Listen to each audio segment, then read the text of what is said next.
Hello students, मैं हूं आपका मैथ्स मेंटर दुर्गेश तिवारी और हम लोग मिल रहे हैं अपने यूट्यूब चैनल आरटी एकेडमी। आप देख रहे हैं इस समय कॉन्टिन्यूअस लेक्चर्स अपलोड हो रहे हैं, बहुत जल्दी सिलेबस कंप्लीट होने की ओर है और इसके बाद हम लोग मैराथन क्लासेस करेंगे, स्पेसिमेन कैंप सैंपल कवर करेंगे, बहुत सारी चीज़ें आपके लिए हैं।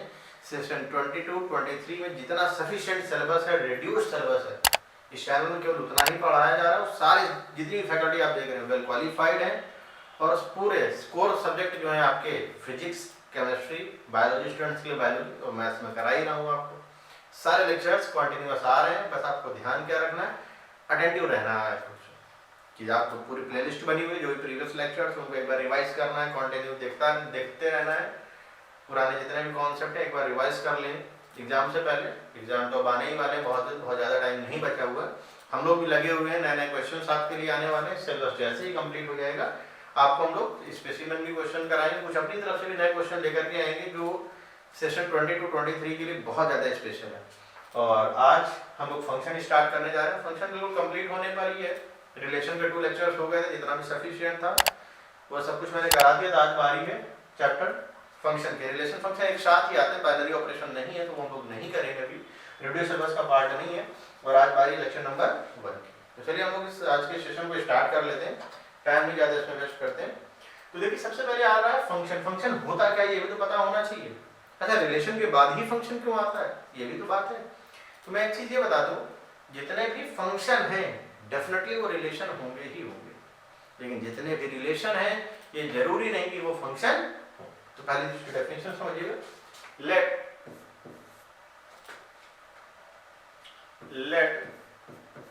a, b are two non-empty set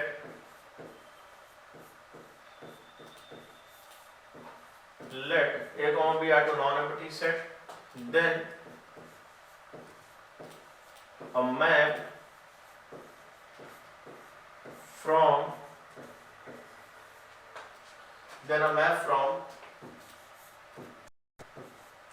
A to B is said to be function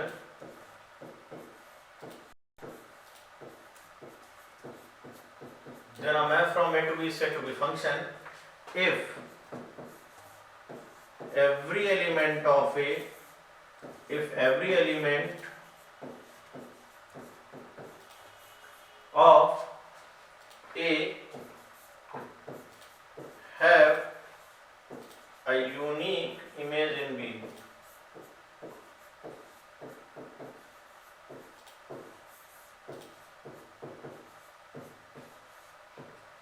अगर एक हर एक एलिमेंट की बी में कोई ना कोई इमेज है तो आप क्या कहेंगे कि वो फंक्शन का है 1-1 है। अच्छा, एक दो चीजें और यहाँ पे जो आपको अच्छे से ध्यान देनी चाहिए, जैसे एक सेट ये ए दिया गया है और एक सेट ये बी गिवन है। एक सेट ए और एक सेट बी। जो आप सेट ए देख रहे हैं ये डोमेन है,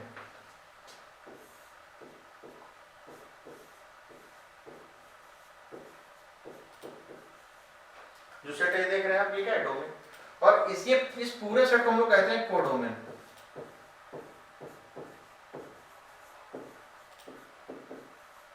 इस पूरे सेट को डोमेन कहा जाता है और इस पूरे सेट को कोडोमेन। अच्छा, बच्चे कुछ कहने लगते हैं सर रेंज भी तो होता है कुछ, वो भी सिखाएंगे आपको। जैसे मान लीजिए यहाँ पर लिखा हुआ 1 2 3 4 5। यहाँ पर कुछ इस तरीके से A B C D E F G, मैंने यहाँ बहुत सारे एलिमेंट ले लिए। ठीक, जैसे 1 की इमेज क्या है, C है, हम लोग पेन चेंज कर लेते हैं। जैसे 1 की इमेज अगर आप देखें तो 1 की इमेज मैंने कह दिया E है, 2 की इमेज F है, 3 की इमेज C है, 4 की इमेज D है और 5 की इमेज मैंने E कर दी है। कोई बहुत बड़ी चीज नहीं। तो जितने भी आप ये देख रहे हैं ये वाले पार्ट जो इस पार्ट के अंदर हैं, ये पार्ट जहाँ पे इमेजेस गिर रही हैं, यानी कि अगर मैं ये कहूँ तो ओवरऑल ये वाला हिस्सा ये आपका रेंज है।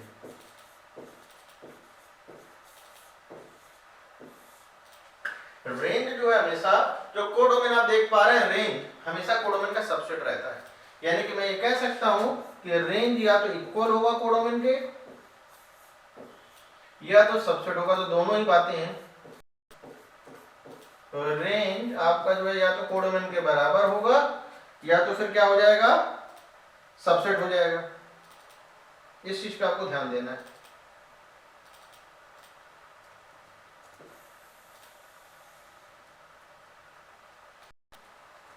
रेंज क्या है, कोडोमेन के बराबर हो जाता है या तो सबसेट हो जाएगा। कभी भी ऐसा नहीं होगा कि जो आपकी रेंज है वो कोडोमेन से ग्रेटर हो जाए। अच्छा, ये अभी तो मैंने आपको दिखा दिया, इसको रिप्रेजेंट कैसे करते हैं, शो कैसे किया जाता है, वो और समझना है आपको। इसको रिप्रेजेंट हम लोग कुछ इस तरीके से करते हैं।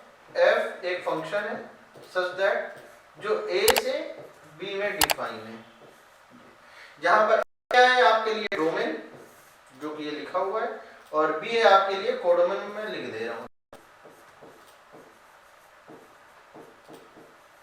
आप इसको इसी तरीके से रिप्रेजेंट करेंगे। ए आपके लिए डोमेन और बी क्या है आपके लिए कोडोमेन। मेरे ख्याल से जितनी भी मैंने डेफिनेशन आपको सिखाई ये आपको बहुत अच्छी लगी। एक दो बातें मैं अलर्ट के तौर पे यहाँ पे और बता देता हूँ, जैसे, और ये इंपॉर्टेंट भी है अलर्ट, जैसे आप ऐसा नहीं कर सकते जैसे मान लो कि ये सेट ए है और ये आपके लिए सेट बी है, तो आप ये चीज नहीं कर सकते बिल्कुल भी कि यहां से एक एलिमेंट की दो इमेजेस हो जाएं, ये नहीं पॉसिबल है, यानी डाइवर्ज नहीं पॉसिबल है।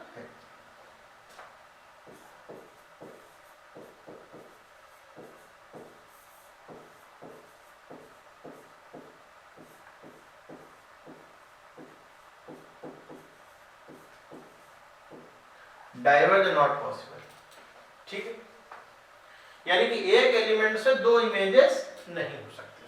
हाँ, कन्वर्जिंग पॉसिबल। देखिए मैंने 2 की आप देख पा रहे हैं अगर, तो मैंने 1 की इमेज भी ली है और 5 की इमेज भी ली है। आप इसको ऐसे बोलेंगे 1 की इमेज e है, या आप ऐसे बोल सकते हैं e is a image of 1। तो अगर कोई 1 को बोलना चाहे क्या है, तो 1 is a pre image of e। 1 pre image है और e इमेज है 1 की। तो मेरे ख्याल से बोलने का जो मेथड है, किस तरीके से हम लोग इसको बोलेंगे, वो आपको आ गया होगा। तो आप चाहे तो इसका स्क्रीनशॉट ले लीजिए, बहुत इंपॉर्टेंट पार्ट है, फंक्शन बहुत स्पेशल चैप्टर भी है। तो चलिए हम लोग इसमें आगे बढ़ते हैं। इसका आगे टाइप्स ऑफ फंक्शन। मैंने टाइप्स ऑफ फंक्शन में एक चीज बता दूं कि डोमेन होता है, कोडोमेन होता है। एक प्रॉपर्टी मतलब दो प्रॉपर्टी ऐसी है जो डोमेन पे बेस्ड होती है और दो प्रॉपर्टी ऐसी है कोडोमेन पे बेस्ड होती है। आप इसको बेसिकली चाहे तो रेंज भी बोल सकते हैं, क्योंकि कोडोमेन और रेंज में कोई बहुत ज्यादा डिफरेंस नहीं होता है, एक दूसरे से रिलेट ही करते हैं। तो यहाँ पे पहले तो मैं दो ब्रांचें निकालूंगा।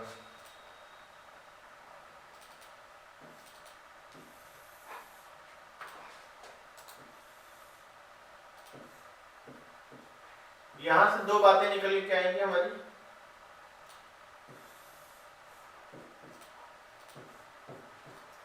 एक होता है 1-1 फंक्शन और एक होता है मैनी वन।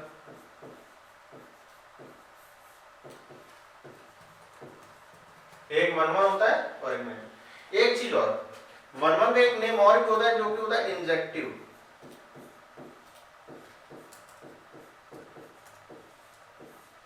वन का एक नेम होता है इंजेक्टिव। और इसी से एक ब्रांच यहाँ पे कोडोमेन की वजह से निकल करके आती है, वो क्या होती है वो देख लीजिए आप। ये होता है ऑन टू फंक्शन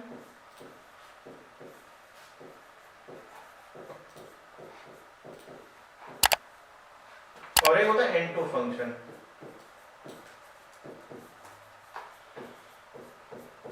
एक ऑन टू फंक्शन है और एक एन टू फंक्शन। अच्छा, इन सारे फंक्शंस को मर्ज करके बहुत सारे फंक्शन बनाए जा सकते हैं, जैसे 1-1 ऑन टू। क्योंकि देखिए ये बहुत सबसे बड़ा कंफ्यूजन होता है बच्चों को, वो कहते हैं सर 1-1 है कि मैनी वन है। भैया 1-1 या मैनी वन में कोई एक तो होगा ही होगा। क्यों? क्योंकि डोमेन पे एक प्रॉपर्टी बेस्ड करेगी, या तो ये होगा या तो ये होगा, और उसी सेम क्वेश्चन में या तो ये होगा या तो ये होगा, दोनों में से कोई ना कोई डेफिनेटली होगा ही होगा।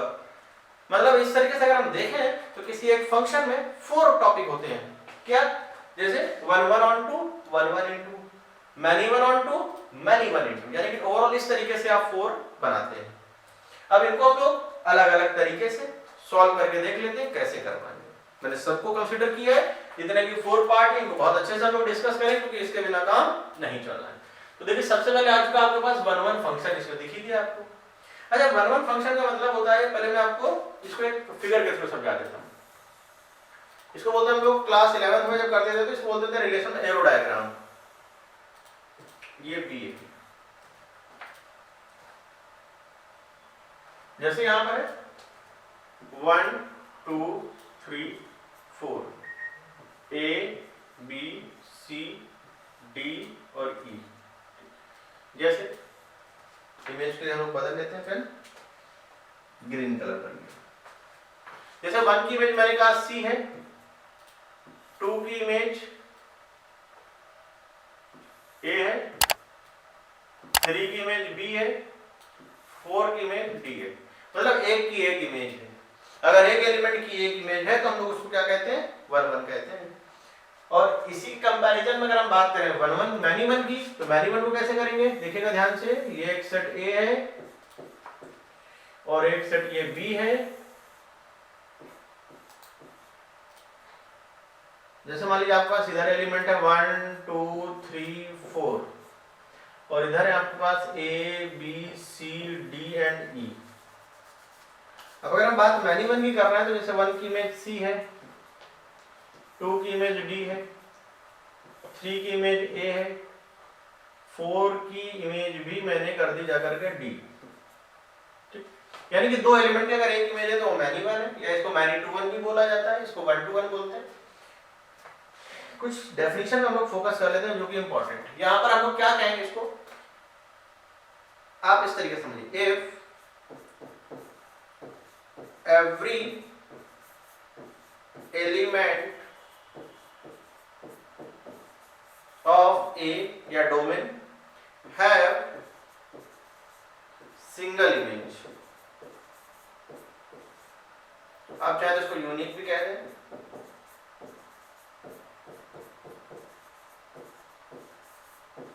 मतलब एक की एक ही इमेज होनी चाहिए, यानी कि यहाँ का हर एक एलिमेंट एक ही इमेज को रखे, एक से ज्यादा नहीं होनी चाहिए। अगर एक से ज्यादा हो गई, या आप ऐसे भी कह सकते हैं for different element of domain have different images, आप इसको भी बोल सकते हैं। बहुत से लोग इसकी बजाय इसको इस तरीके से कह देते हैं, different element of domain, different element of domain have different images,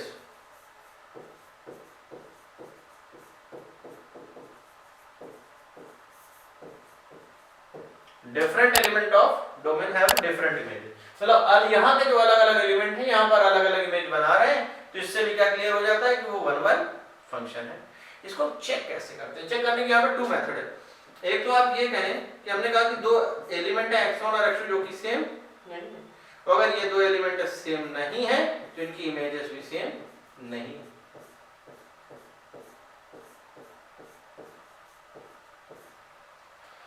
अगर दो एलिमेंट सेम नहीं है तो इनकी इमेजेस भी सेम नहीं, तो फिर हम लोग क्या कह देते हैं कि ये वन वन फंक्शन है। या एक तरीका और भी अपने पास है, वो मेथड क्या है, जैसे मैं कहूं कि x1 और x2 दो इमेजेस सेम है। अगर आप ये कहें कि fx1 और fx2 लेकर के चलें कि दो इमेजेस क्या है, सेम है, और अगर बेटा दो इमेजेस सेम हैं तो आप इसमें एक काम ये कर दीजिए, ये दिखा दीजिए किसी तरीके से कि x1 और x2 भी सेम है।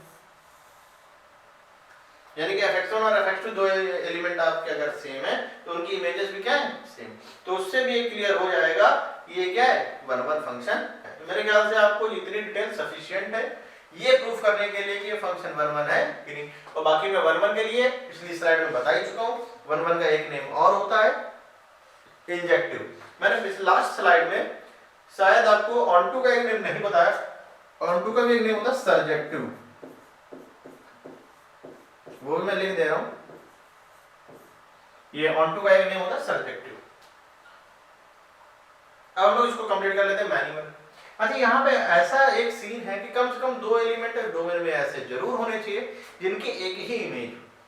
देखिए 2 और 4 की एक ही इमेज है डी, ऐसा जरूरी नहीं कि दो से ज्यादा हो सकते हैं। तो मैं इसको ऐसे कहूंगा डेफिनेशन के तौर पे, at least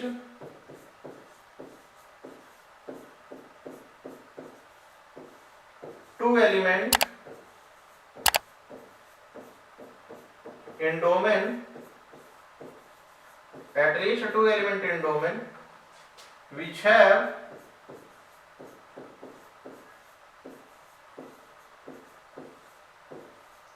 same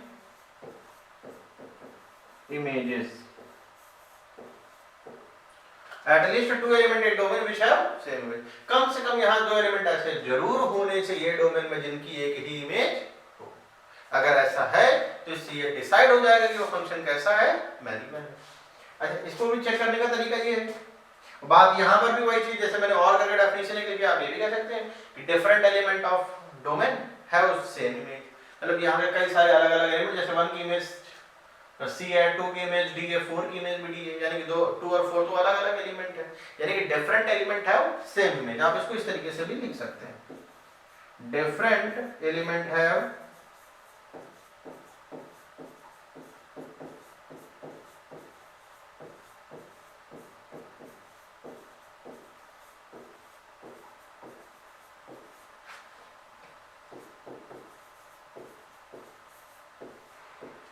different element have same image, मतलब अलग अलग जो एलिमेंट है वो एक ही इमेज रखते हैं। अच्छा, एक चीज और, अब इसको चेक कैसे करेंगे, जैसे यहाँ पे, तो यहाँ पर चेक करने का एक ही तरीका है कि आप ये करें कि fx1 इक्वल टू fx2 लेकर के चलें, और अगर किसी तरीके से ये आप दिखा दें कि x1 और x2 सेम नहीं, यानी कि fx1 और fx2 तो सेम है लेकिन x1 और x2 सेम नहीं है, तो ये क्लियर हो जाएगा कि फंक्शन कैसा है, ऑन टू है, सॉरी मैनीवन है।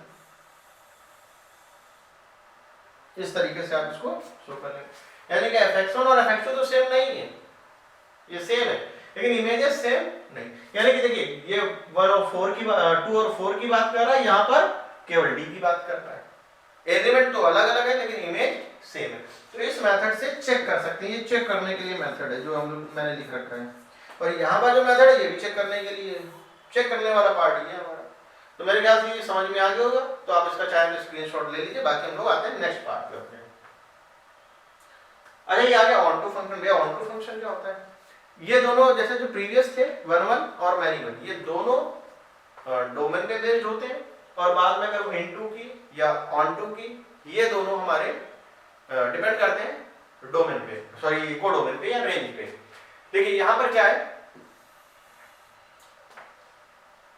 जैसे कि मैं आपसे कहूँ एक सेट ये है हमारा A और एक सेट हमारा ये B है, 1 2 3 4 A B C D।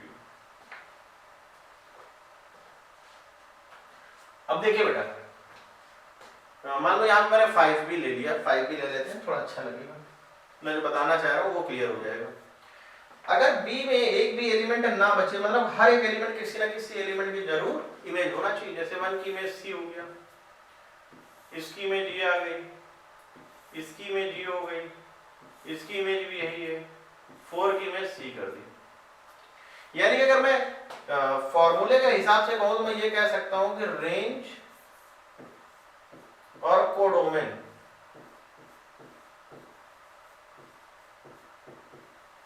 अगर सेम हो जाए, रेंज और कोडोमेन अगर सेम हो जाए, तो फिर हम ये कह देंगे कि कैसा है, ऑन टू फंक्शन है। अगर रेंज कोडोमेन से छोटी हो जाएगी तो इनटू बन जाएगी, सीधी सी बात। अब इसको लिखेंगे कैसे, if every element of codomain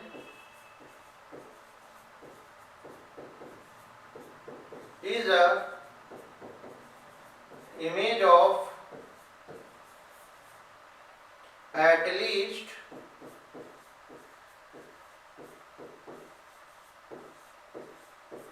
one element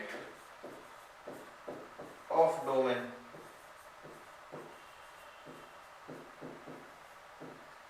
if every element of codomain is an image of at least one element of codomain, यानी कि यहाँ के जो हमारा आप देख पा रहे हैं ये वाला जो पार्ट है कोडोमेन, यहाँ पर एक एलिमेंट बचना नहीं चाहिए, यहाँ पे हर एक एलिमेंट किसी न किसी से एंगेज जरूर होना चाहिए। यानी कि हम अगर कहें सिंपल लैंग्वेज में तो जो रेंज है वो हमारी किसके बराबर होनी चाहिए, कोडोमेन के बराबर होनी चाहिए, एक छोटी भी नहीं हो सकती। अच्छा तरीका क्या है, अब यहाँ पे मेथड ये होता है जनरली सॉल्व कैसे करते हैं, अब लोग यहाँ पे रेंज निकालते हैं और रेंज फाइंड कैसे करते हैं, how to find the range. Question में कोडोमेन तो गिवन ही होता है, जैसे हम लोग फंक्शन लिखते हैं, फंक्शन किस तरीके से लिखा जाता है, f a to b, इस तरीके से हमारा फंक्शन डिफाइन होता है। और फंक्शन हमारा इस तरीके से अगर डिफाइन है तो आप ये समझिए कि a क्या है डोमेन और b क्या है कोडोमेन। कोडोमेन तो क्वेश्चन ऑलरेडी गिवन ही होती है, हाँ हमें रेंज जरूर निकालनी पड़ती है। अगर रेंज बहुत डिटेल में आपको सीखनी है तो क्लास 7th का आप रिलेशन एंड फंक्शन चेक करेंगे, प्लेलिस्ट बनी हुई है, उसमें डोमेन कैसे फाइंड करते हैं, रेंज कैसे फाइंड करते हैं, डिटेल लेक्चर सीरीज उसमें पड़ी हुई है, बहुत सारे क्वेश्चन है उसमें। बाकी मैं यहाँ कुछ क्वेश्चन लूंगा ऐसे जो आपको रेंज निकालने में हेल्प करेंगे। अब चलिए तरीका क्या है, अब जैसे मान लो फंक्शन है तो उसको आप y कह देंगे, जो f(x) उसको आपने y कहा, अब x की वैल्यू y के टर्म में निकालेंगे, यानी कि मैंने उसको g कह दिया, उसको मैं यहाँ पे लिख देता हूँ ताकि आपको हेल्प मिल जाए। Find x in term of y,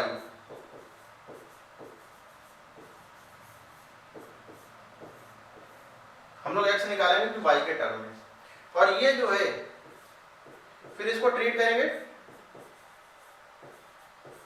treat as domain, और जो y की वैल्यू निकल कर के आएगी वही y की वैल्यू रेंज का काम करेगी। जो आप y की वैल्यू यहाँ पे निकालोगे तो वही y की वैल्यू रेंज का काम कर देगी। अच्छा बात कर लेते हैं इनटू फंक्शन की। इनटू फंक्शन में क्या होगा, जैसे मान लो एक सेट ये a गिवन है और एक सेट ये b गिवन है, अगर ऐसा कुछ सिस्टम बन जाए कि यहाँ पर कम से कम एक एलिमेंट ऐसा हो जो स्पेयर हो, एक्स्ट्रा हो, बचा ही रहे हमेशा, जैसे यहाँ पे मैंने लिया 1 2 3 4, यहाँ पर a b c d ये 4 है। अब जैसे मैं शो कर रहा हूँ, जैसे 1 की इमेज c है, 2 की इमेज a है, 3 की इमेज b है, 4 की इमेज c है, यहाँ पर d आपका बच गया, d किसी की भी इमेज नहीं। यानी कि अगर मैं एक सिंपल लैंग्वेज में कहूँ तो क्या ये कहना सही होगा कि जो रेंज है वो सबसेट है किसकी, कोडोमेन की। बाकी रेंज निकालने का तरीका मैंने यहाँ बताई दिया आपको, रेंज कैसे निकालेंगे, और कोडोमेन क्वेश्चन में दिया ही जाता है। यानी कि यहाँ पे जो डेफिनेशन लिखी जाएगी वो कुछ इस तरीके से होगी, if at least one element, if at least one element in codomain, if at least one element in codomain which is not an image of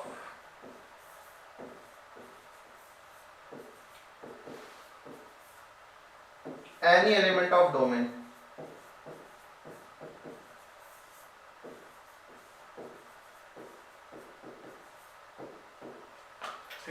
कम से कम यहाँ पर एक कोई एलिमेंट ऐसा जरूर होना चाहिए रेंज में जो कि डोमेन के किसी भी एलिमेंट की इमेज ना, इससे डिसाइड हो जाएगा कि फंक्शन कैसा है on to.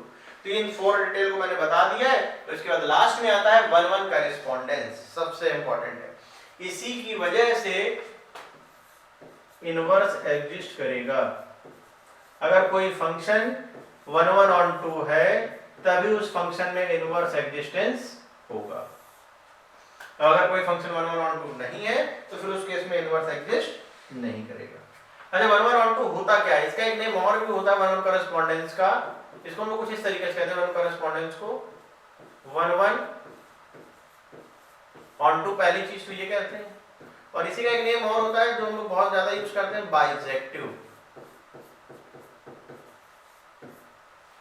If a function is one one and onto both.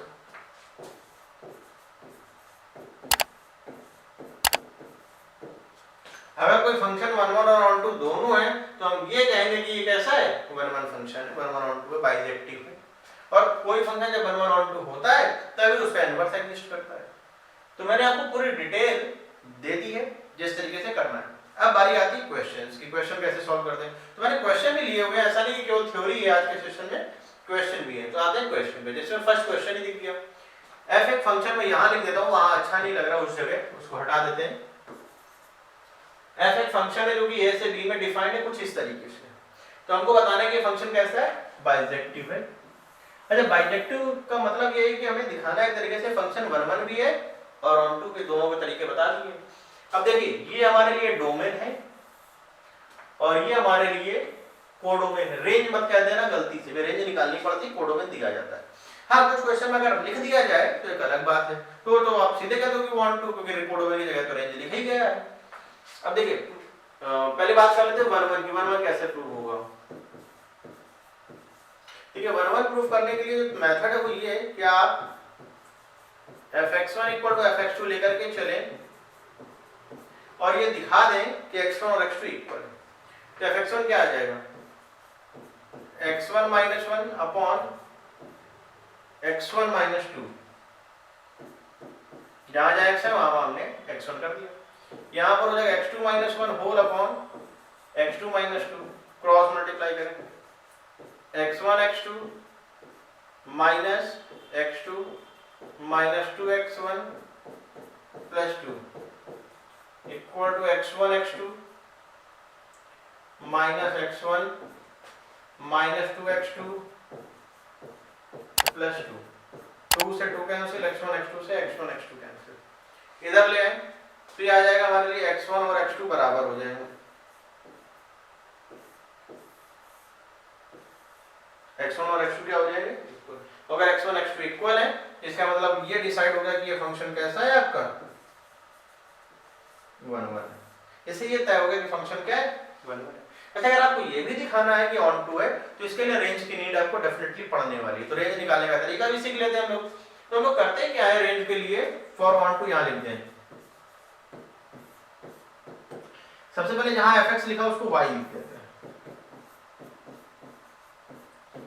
है कि x minus 1 upon x minus 2, x y minus 2y equal to x minus 1। x को इस तरफ कर लेते हैं, x y minus x equal 2y minus 1। तो x common 2y minus 1 whole upon y minus 1। अब डोमेन क्या कहता है, डोमेन की डेफिनेशन क्या होती है, for every value of x there exist a finite value. मतलब ऐसी वैल्यू हमें लेनी होती है जहां पर x जो आपका फंक्शन हो कभी इनफाइनाइट ना हो। अब देखिए यहां पर ये इनफाइनाइट कब नहीं होगा, जब डिनोमिनेटर जीरो नहीं होगा। अगर डिनोमिनेटर जीरो हो गया तो काम खत्म, गड़बड़ हो जाएगा। यानी कि आप y की जगह 1 नहीं ले सकते, बाकी दुनिया की कोई वैल्यू नहीं। डोमेन की डेफिनेशन क्या होती है, जैसे हमें डोमेन निकालना हो तो डोमेन के लिए तो क्या बोलते हैं generally, there exist a value of x for which is never infinite. कभी भी इनफाइनाइट नहीं होना चाहिए। हमें x की वैल्यू ऐसी लेनी होती है जिसके लिए फंक्शन कभी भी अनडिफाइंड ना हो या इनफाइनाइट ना हो, या आप ऐसे कह दीजिए कि हमें x की ऐसी वैल्यू लेनी जिसके लिए फंक्शन कभी भी हमेशा एग्जिस्ट करे। तो एग्जिस्ट भाई कोई भी चीज तभी करेगी जब उसके अपॉन में जीरो नहीं होगा। अब ये फंक्शन तभी एग्जिस्ट करेगा जब इसके अपॉन में जीरो नहीं होगा। तो आप सिंपल सी बात है, यानी कि y की वैल्यू क्या हो जाएगी, सारे रियल नंबर हो जाएंगे, केवल क्या नहीं होगा, 1 नहीं होगा। और अगर आप बात करें यहाँ पर ध्यान से देखें कोडोमेन, तो कोडोमेन हमें जो दिया गया है वो r-1 ही दिया गया, छुप गया है इसमें। मैं इसको इरेज करके आपको दिखा देता हूँ। देखिए ये देखिए r-1 की वैल्यू और r-1 है, यानी कि मैं यहाँ पे कहूंगा कि ये किसके बराबर है, कोडोमेन के बराबर है। और अगर ये कोडोमेन के इक्वल है तो इसका मतलब ये हो जाएगा कि हेंस ऑन टू। और अगर आपने ये दिखा दिया है कि ये फंक्शन 1 1 भी है और ऑन टू भी है, तो इससे ये डिसाइड हो गया कि ये फंक्शन क्या है, बाइजेक्टिव। क्योंकि बाइजेक्टिव को ही हम लोग 1 1 करेस्पॉन्डेंस भी कहते हैं, 1 1 ऑन टू भी कहते हैं, दोनों बातें कहते हैं, बाइजेक्टिव भी कहा जाता है। चलिए क्वेश्चन और देखते हैं। जैसे क्वेश्चन ये है हमारा मॉड पे बेस्ड है। ये चीज देखिए, कभी कभी क्वेश्चन देखना चाहिए ध्यान से। जैसे f डिफाइन है i से i, यहाँ पे हमारे लिए i का मतलब है integer.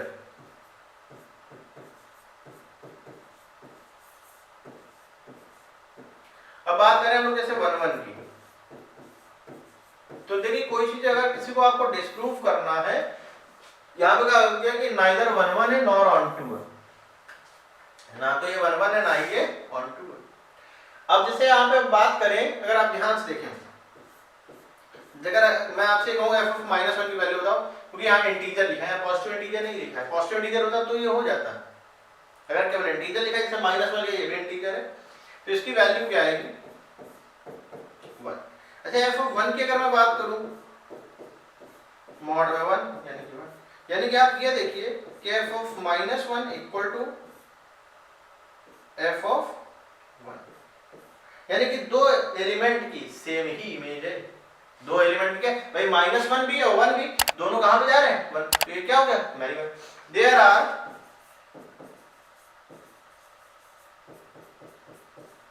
many elements in domain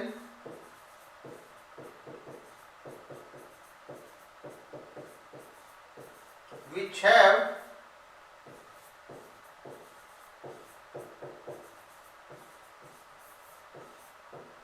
same image। बहुत सारे एलिमेंट यहाँ, अब जैसे -2 है +2 है, दोनों 2 देंगे, -3 +3, बहुत सारे एलिमेंट है। और आप एक चीज यहाँ पे देखिए, अगर हम बात करें फंक्शन हमारा है f(x) = mod x, अगर मैं बात कर रहा हूँ ऑन टू की, देखिएगा ध्यान से इस चीज को, तो जो मॉड है ये कभी नेगेटिव नहीं होता है, यानी कि f(x) हमारा क्या हो जाएगा हमेशा पॉजिटिव, यानी कि क्या ये मैं कह सकता हूँ कि y हमेशा क्या हो जाएगा पॉजिटिव। और y क्या होता है रेंज का पार्ट होता है कि नहीं। और ये जो हमारा ये पार्ट दिया गया ये कोडोमेन का पार्ट है, और कोडोमेन बड़ा है कि नहीं, क्योंकि यहाँ पे तो भाई आप देखोगे तो 1 2 3 4 5 6 ही आएंगे, और वहां पे माइनस वाले भी आएंगे, तो ये सबसेट है कि नहीं इंटीजर का, यानी कि ऑन टू की क्या हो जाएगा इनटू, यानी कि आप सीधे कह दीजिए कि नॉट ऑन टू, यानी कि नाइदर 1 1 नॉर ऑन टू, यानी कि ऐसा फंक्शन है f(x) = mod x जो कि ना तो 1 1 है और ना ही ऑन टू है। तो मेरे ख्याल से इतना ही मैंने आज कराया है आज का सेशन, ये आपको अच्छे से समझ में आ गया होगा कि कैसे हम लोग डिसाइड कर सकते हैं कि कौन सा फंक्शन 1 1 है और कौन सा फंक्शन ऑन टू है। आपको लगातार बने रहना है। मैं हूं आपका मैथ्स मेंटर दुर्गेश तिवारी, और जहां पर हम लोग मिल रहे हैं उस अपने YouTube चैनल का नेम है RT Academy। यहाँ पर जितना भी कंटेंट सेशन 22 23 के लिए सफिशिएंट है, सब कुछ यहीं कराया जाएगा, आपको कहीं और जाने की जरूरत नहीं है। बस पर जो नोट्स हैं वो आपको बहुत रेगुलर में बनाने, बहुत अच्छे से बनाने हैं। और इसके बाद हम लोग लास्ट में स्पेसिमेन करेंगे, बहुत सारे क्वेश्चंस करेंगे, डिस्कस करेंगे उनको आराम से, सारे सब्जेक्ट अवेलेबल है, पूरी प्लेलिस्ट बनी हुई है, उसको आप देखिएगा। तो आज के लिए इतना ही रखेंगे, बहुत जल्द मिलेंगे हम लोग अपने नेक्स्ट लेक्चर में जो कि फंक्शन का ही होगा। तब तक के लिए अपना ध्यान रखें।